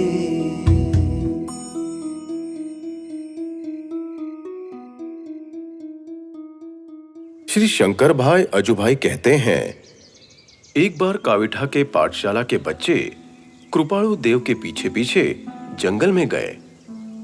तब कृपाणु देव ने उनसे पूछा, बच्चों, तुम्हारे एक हाथ में छाछ का लोटा हो और दूसरे हाथ में घी का लोटा हो और रास्ते में जाते समय किसी का धक्का लगे तो कौन सा लोटा संभालोगे? एक लड़के ने कहा, घी का लोटा। क्यों? क्योंकि छाछ तो कोई भी भरकर दे देगा, पर घी का लोटा कोई भरकर नहीं देगा। इसके आधार पर कृपाणु देव ने इसका सारांश समझाया कि घी की तरह आत्मा मूल्यवान है, उसे संभालना और आपत्ति आने पर छाछ जैसे इस शरीर को जाने देना। फिर कृपाणु देव ने पूछा कि बच्चों, तुमने बकरी देखी है? हाँ। रबारी के वहां है। ठीक है। तुमने भैंसा देखा है? हाँ, भैंस जैसा होता है। फिर कृपाणु देव ने बताया कि बकरी तालाब पर पानी पीने के लिए जाती है, तब बेचारी किनारे खड़ी होकर पानी पी लेती है, लेकिन भैंसा पानी पिए बिना वापस आता है। बच्चों ने कहा कि ऐसा क्यों? तब कृपाणु देव ने बोध के रूप में बताया कि भैंसा तालाब में जाकर पानी को हिलाकर गंदा कर देता है, इसलिए पानी पी नहीं सकता। वैसे ही बहुत लोग ज्ञानी पुरुषों के पास जाकर अपनी बढ़ाई करते हैं, जिससे स्वयं उपदेश को प्राप्त नहीं कर सकते और दूसरों को भी अंतराय रूप होते हैं। उनको भैंसा के समान जानना और जो जीव सरल भाव से बोध को सुनकर ज्ञान प्राप्त करे, वे बकरी के समान पानी पीने वाले समझना। फिर कृपाणु देव ने पूछा, आपने तलवार देखी है? बच्चों ने कहा, हाँ।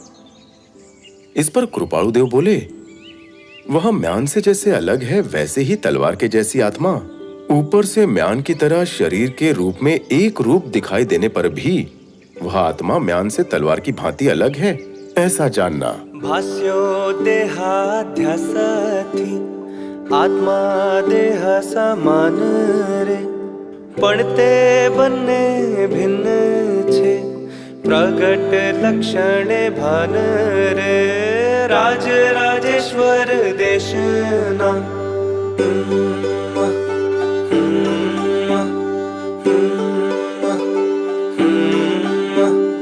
भास्यो देहाध्यासनी आत्मा देह समान रे पड़ते बने भिन्न छे जेम असीने म्यान रे राजराजेश्वर देशना राजराजेश्वर देशना राजराजेश्वर देशना। इस प्रकार परम कृपाणु देव ने आत्मा सब में सार रूप है, वह शरीर से भिन्न है और ज्ञानी पुरुषों के कथनानुसार अपनी बड़ाई स्वच्छंद को त्याग कर उनकी आज्ञा का पालन करने में ही जीव का कल्याण है। परमार्थ की बातों को दृष्टांतों से जैसे बच्चे समझ सके वैसे समझाया था। एक बार श्री जवेरचंद शेठ के मकान की ऊपरी मंजिल पर प्रागजी भाई जेठा भाई ने कृपाणु देव का उपदेश सुनकर कहा कि भक्ति तो हमें भी बहुत करनी है, लेकिन पेट भगवान ने दिया है, वो खाना मांगता है, उसका क्या करें? तब कृपाणु देव ने कहा, आपके पेट को हम जवाब दें तो? ऐसा कहकर श्री जवेरचंद शेठ को कृपाणु देव ने कहा कि आपके घर में जो भोजन बनता है वो इन्हें 2 बार दीजिए और एक पानी की मटकी भी दे दीजिए। उपाश्रय की ऊपरी मंजिल पर बैठकर वे भक्ति करेंगे, पर शर्त इतनी है कि नीचे से कोई भी बारात जाए या महिलाएं गाती जा रही हो तो उन्हें देखना नहीं है, संसारी बातें करनी नहीं है। कोई भक्ति करने आए तो खुशी से करें, पर और कोई बातचीत नहीं करनी है और ना ही सुननी है। तब प्रागजी भाई बोले, इस प्रकार तो मुझसे नहीं रहा जाएगा। तब कृपाणु देव ने कहा कि इस जीव को भक्ति नहीं करनी है, इसलिए वो पेट आगे करता है, पर भक्ति करने से कौन भूखा मर गया। जीव इस तरह अपने आप को ही ठगता है।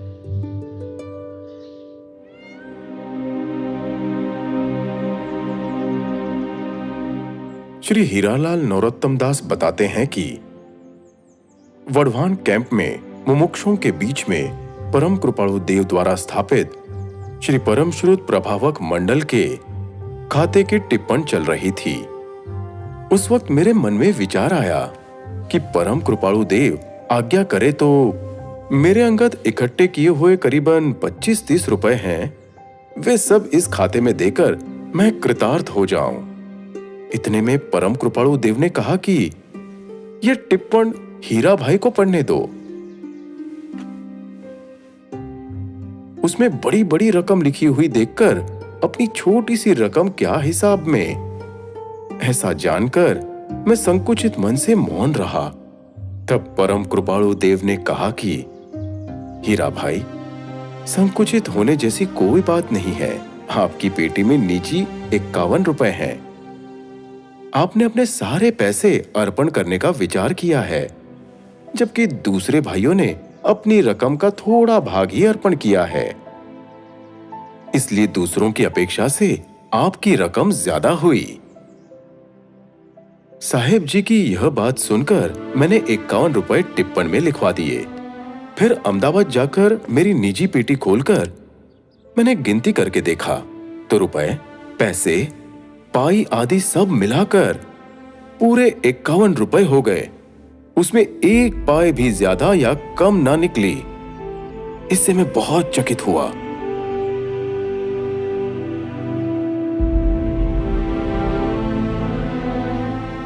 संवत 1955 में ईडर के महाराजा के साथ श्रीमद ने 1-2 बार मुलाकात की थी। उस समय महाराजा ने श्रीमद से पूछा कि लोगों में कहावत है कि राजेश्री ते नरकेश्री, इसका अर्थ क्या है? श्रीमद ने जवाब दिया, राज पदवी प्राप्त होना वह पूर्व के पुण्य और तपोबल का फल है। पुण्य के 2 प्रकार हैं, पुण्यानुबंधी पुण्य और पापानुबंधी पुण्य। पुण्यानुबंधी पुण्य वाले जीव राजपदवी पाकर अपनी राजसत्ता का सदुपयोग जीवों के हित के लिए करके पुण्य उपार्जित करके उच्च गति प्राप्त करते हैं, जबकि पापानुबंधी पुण्य वाले जीव राजसत्ता का दुरुपयोग करके ऐश आरामी बनकर अधम कार्य करके प्रजा के ऊपर जुल्मी कर डालकर पाप कर्मों का उपार्जन करते हैं। वे जीव नरक गति को पाते हैं। इसलिए राजश्री ते नरकेश्री ऐसी कहावत विश्व में प्रचलित है। बाद में ईडर के महाराजा ने पूछा, इस ईडर प्रदेश के बारे में आपके क्या विचार हैं? श्रीमद ने कहा कि आपका ईडरिया गढ़, यहां के जैन मंदिर, रूखी रानी का मकान, रणमल की चौकी, महात्माओं की गुफाएं और औषधिमय वनस्पतियां देखकर इस प्रदेश के लोगों की संपूर्ण विजयी स्थिति जान पड़ती है। ये उनकी आर्थिक, नैतिक और आध्यात्मिक उन्नति का प्रमाण है।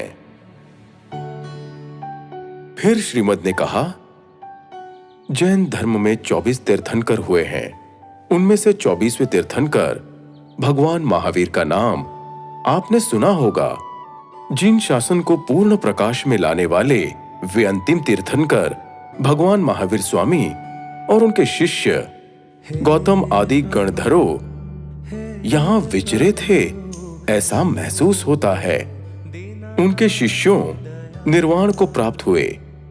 उनमें से एक शिष्य पीछे रह गया था, जिसका जन्म इस काल में हुआ है। उसके द्वारा अनेक जीवों का कल्याण होना संभव है। यह निर्देश अपने खुद के बारे में था, क्योंकि उन्होंने स्वयं अन्यत्र बताया है कि हम भगवान महावीर के अंतिम शिष्य थे। संवत 1953 में श्रीमद नडियाड में थे। उस समय ववाणिया में मातुश्री देवमां की बीमारी की खबर मिलने पर तुरंत वे ववाणिया पधारे। उन्होंने मातुश्री की सेवा बहुत अच्छी तरह से की। वे स्वयं उनके समीप ही बैठे रहते थे। बीमारी के कारण मातुश्री चलना भूल गए थे। श्रीमद जी उन्हें हाथ पकड़कर चलाते थे। तब अपूर्व अवसर का भावनाबद्ध काव्य श्रीमद ने मातुश्री की खाट पर बैठे बैठे ही लिखा था। अपूर्व अवसर एवो क्या रे आवशे। अपूर्व अवसर एवो क्या रे आवशे।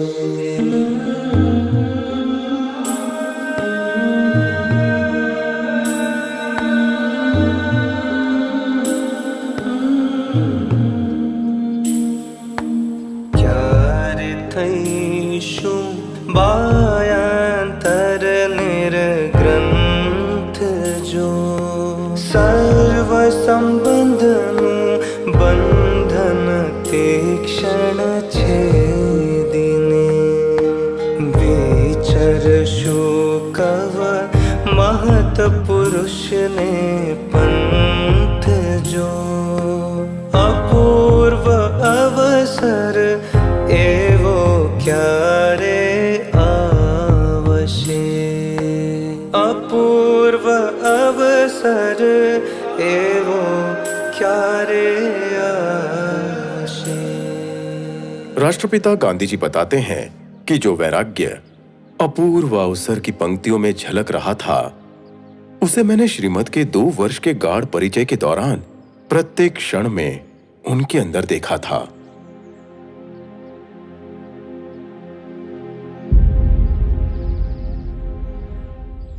श्रीमद ने अनेक बार व्यापार से निवृत्ति लेकर काविठा, ईडर, खंबात, फड़वा, राड़ज, उत्तर संडा तथा वसो आदि निवृत्ति स्थानों पर निवास करके प्रबल आत्मपुरुषार्थ किया था।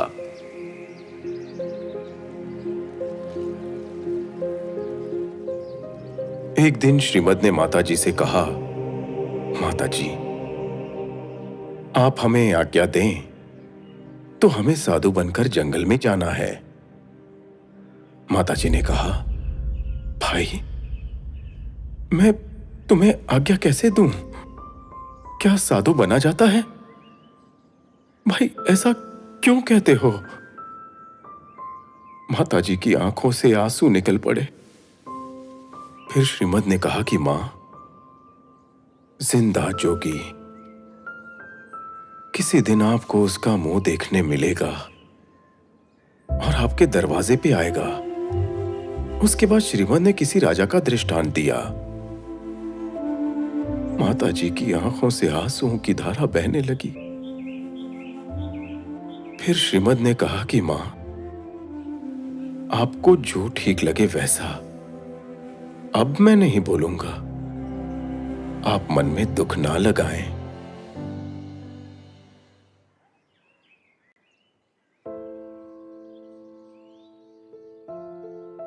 एक दिन वसो में श्रीमद ने अनंत कृपा करके मुमुक्षुओं के लिए आत्महित का साधन श्री लघुराज स्वामी को बताया। जो भी मुमुक्षु भाई और बहन आपके पास आत्मार्थ का साधन मांगे, उन्हें इस प्रकार आत्महित का साधन बताना। पहला, 7 व्यसन के त्याग का नियम कराना। वे 7 व्यसन हैं: जुआ, मांस, शराब, चोरी, वेश्यागमन, शिकार और परस्त्रीगमन। दूसरा, हरी सब्जी का त्याग कराना। तीसरा, कंद मूल का त्याग कराना। चौथा, 7 अभक्ष्य पदार्थों का त्याग कराना। और जो 7 अभक्ष्य हैं वो हैं बरगद का फल, पीपल के फल, पीपले के फल, उमरडे, अंजीर, शहद और मक्खन। पांचवा, रात्रि भोजन का त्याग कराना। छठा, 5 माला गिनने का नियम कराना। सातवां, स्मरण बताना। आठवां, क्षमापना का पाठ और 20 दोहों का नित्य पठन मनन कराना। 9, सत्समागम और सत्शास्त्र का सेवन कराना।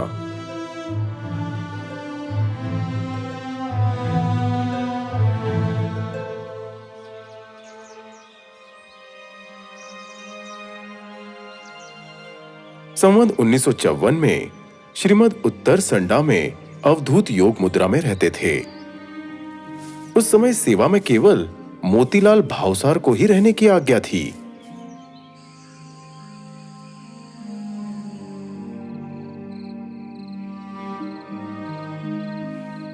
रात में झूले पर मोतीलाल ने गद्दा बिछाया। श्रीमद ने उसे हटा देने को कहा, पर मोतीलाल के आग्रह से उसे रहने दिया।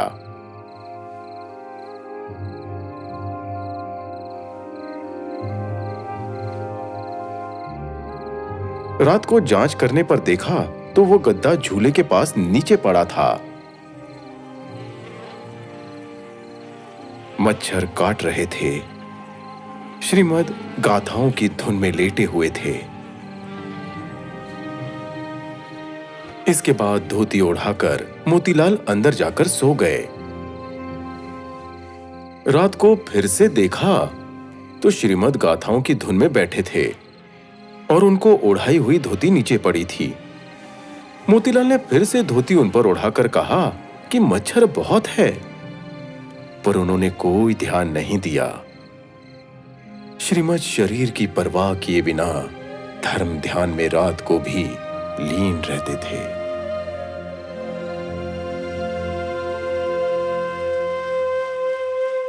एक बार अहमदाबाद में श्रीमद ने श्री देवकरण जी आदि से कहा, हमने सभा में स्त्री और लक्ष्मी दोनों का त्याग किया है और सर्वसंग परित्याग की आज्ञा माता जी देगी ऐसा लगता है। लक्ष्मी का त्याग करने के बाद श्रीमद बहुत सूक्ष्मता से व्रत का पालन करते थे। रेलगाड़ी की टिकट तक भी अपने पास नहीं रखते थे।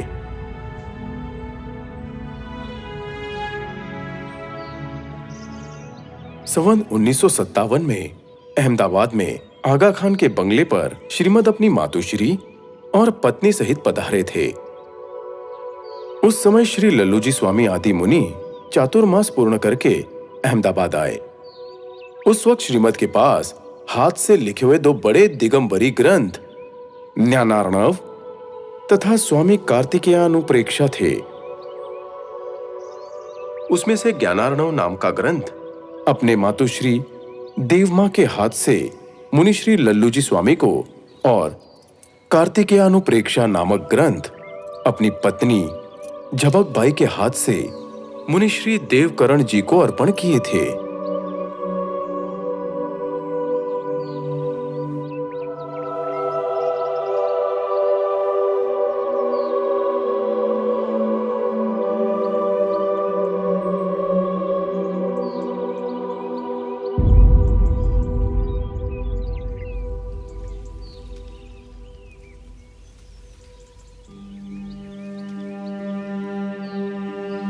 वढ़वाण कैंप में श्री छगन भाई नानजी भाई तथा श्री मनसुख भाई रवजी भाई को संबोधित करते हुए परम कृपाणु देव ने कहा कि सोने का पिंजरा खुल गया है, शेर को अब कैद में नहीं रख पाएंगे, दरवाजा खुल गया है। इस बारे में छगन भाई बताते हैं कि उस समय परम कृपाणु देव का प्रत्यक्ष स्वरूप देखा हो तो शरीर पिंजरे जैसा और आत्मा शांत शेर जैसा लगता था।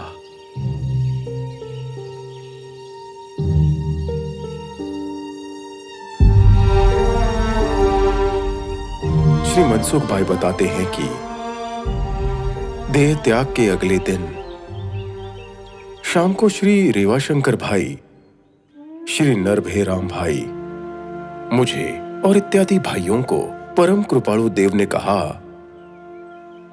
आप निश्चिंत रहना, ये आत्मा शाश्वत है, अवश्य विशेष उत्तम गति को प्राप्त होने वाला है। आप शांति और समाधि पूर्वक रहना। जो रत्नमय ज्ञान वाणी इस देह के द्वारा कही जा सकने वाली थी, उसे कहने का अब समय नहीं है। आप पुरुषार्थ करना।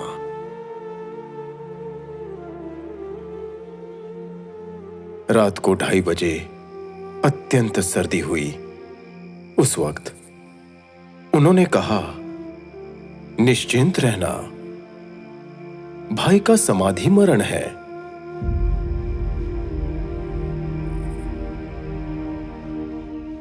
साढ़े 7 बजे जिस बिछौने पर सोए थे उस पर से एक कोच पर बदलने की मुझे आज्ञा दी, अतः मैंने समाधिस्थ भाव से सोया जा सके ऐसे कोच पर व्यवस्था की।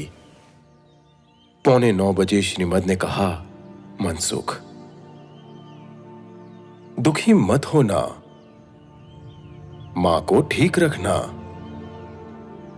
मैं मेरे आत्म स्वरूप में लीन हो रहा हूं। जो जो प्राण कम होने लगे त्यों त्यों उनके मुख मुद्रा की कांति विशेष रूप से प्रकाशित होने लगी। वढ़वाण कैंप में जिस स्थिति में खड़े खड़े चित्रपट खिंचवाया था, उसी स्थिति में कोच पर परम कृपाणु देव 5 घंटे तक समाधिस्थ रहे। लघु शंका, दीर्घ शंका, मुंह में पानी या आंखों में पानी या पसीना, कुछ भी नहीं। 7:45 से दोपहर 2 बजे तक प्राण अलग हुए तब तक कुछ भी दिखाई नहीं दिया।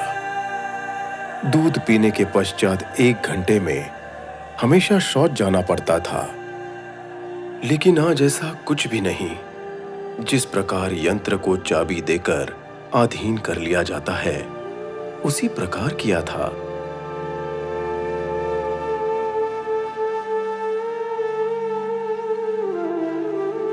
संवत 1957 के चैत्र वद 5 मंगलवार को दोपहर 2 बजे परम कृपाणु देव श्रीमद राजचंद्र महात्मा इस क्षेत्र का और नाशवंत शरीर का त्याग करके उत्तम गति को प्राप्त हुए।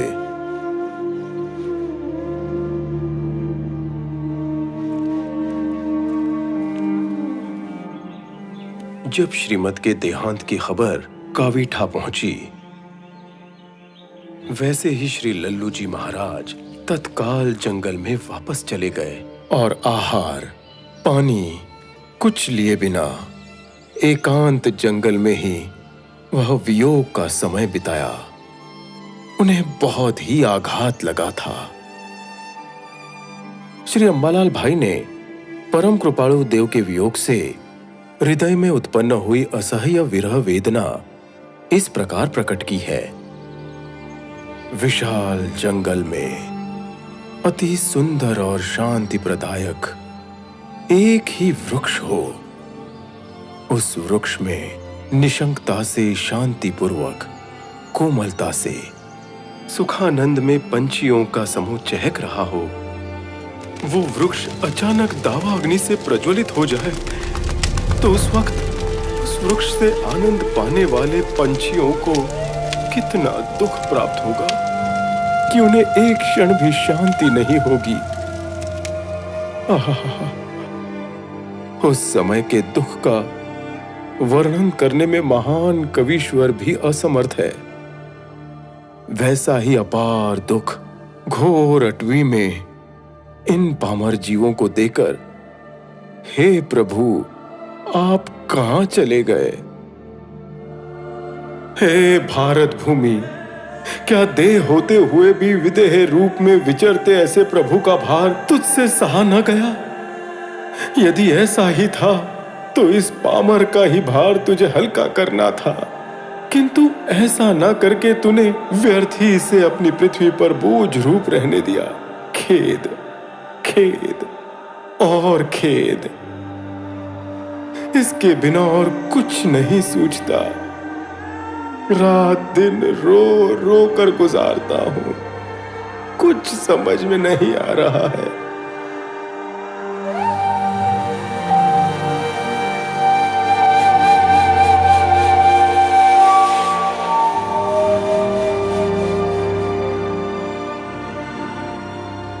अब हमें आधार रूप कौन? उनकी प्रत्यक्ष वितराग मुख मुद्रा और उनके प्रत्यक्ष अक्षर देह रूपी वचनामृतों का आधार आज हमारे महान भाग्य से विद्यमान है। तो अब हमें उनके प्रत्यक्ष अक्षर देह रूपी वचनामृतों का आधार लेकर अपने कषायों को नष्ट करके तथा उनके द्वारा दी गई मुख्य आज्ञा सजात्म स्वरूप परम गुरु का ध्यान करके इस मनुष्य भाव को सफल करके शुद्ध आत्म स्वरूप में सदा के लिए निमग्न हो जाएं। यही प्रभु के प्रति प्रार्थना है। सहजात्म स्वरूप परम गुरु, सहजात्म स्वरूप परम गुरु, सहजात्म स्वरूप परम गुरु, सहजात्म स्वरूप परम गुरु, सहजात्म स्वरूप परम गुरु, सहजात्म स्वरूप परम गुरु, सहजात्म स्वरूप परम गुरु, सहजात्म स्वरूप परम गुरु, सहजात्म स्वरूप परम गुरु, सहजात्म स्वरूप परम गुरु, परम गुरु, परम गुरु, परम गुरु।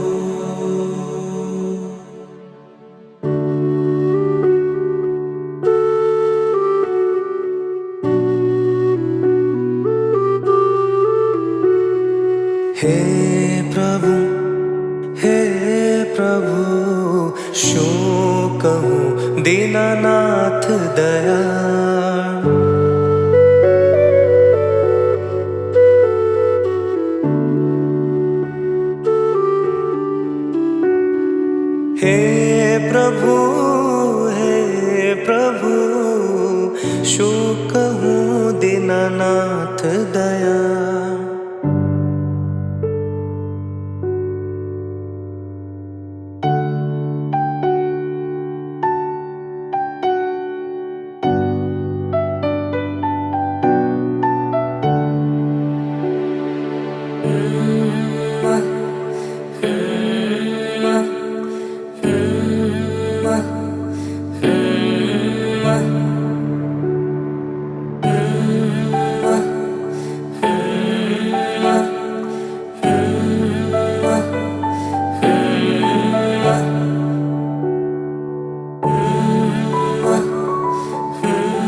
हे प्रभु, हे प्रभु, શું કહું दीनानाथ दयाळु। हे प्रभु, हे प्रभु, શું કહું दीनानाथ दयाळु। હું તો દોષ અનંતનું ભાજન છું કરુણા। હે પ્રભુ, હે પ્રભુ, શું કહું दीनानाथ दया।